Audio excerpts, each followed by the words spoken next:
श्रीराम समर्थ. कर्तेपणाचा अभिमान नसावा. विषयात राहून परमात्म्याची भक्ती होईल का?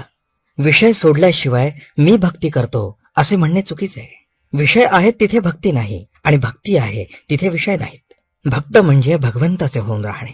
त्याला शरण गेल्याशिवाय त्याचे होताच येत नाही. अभिमान ठेवून आपल्याला कधीच भक्त होता येणार नाही. प्रथम अभिमान कसा नाहीसा होईल ते पहावे आणि तसे वागण्याचा प्रयत्न करावा.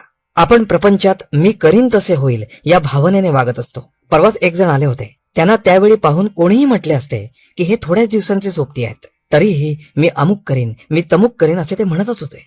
आयुष्याच्या शेवटच्या घटकेलाही केवढा तो अभिमान. म्हणून सांगतो की मी करतो ही भावना टाकून देऊन सर्व काही तोच करत आहे आणि त्याची इच्छा असेल तोपर्यंत आपल्याकडून तो करवून घेत असतो ही भावना ठेवून वागावे.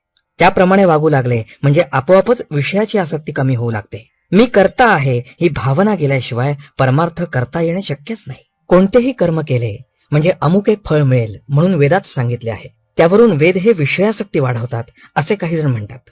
पण वडील माणसे जसे औषध देताना गुळाचा खडा दाखवतात त्याप्रमाणे ते आहे. माणसाने फळाच्या आशेने तरी कर्म करायला लागावे.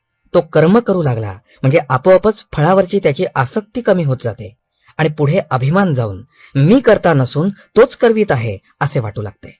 मग तो जे कर्म करेल ते देवाला आपोआप अर्पण होते. संकट आले म्हणजे आपण देवाला नवस करतो. देवाने मनासारखे दिले नाही म्हणजे देवात अर्थ नाही असे म्हणतो. पण देवाला फसवणे शक्य आहे का? तो म्हणतो हा सुखात असताना माझी आठवणही काढत नव्हता आणि आता आठवण काढतोय. वास्तविक देवाने आपल्याला पावावे असे आपण काय केले?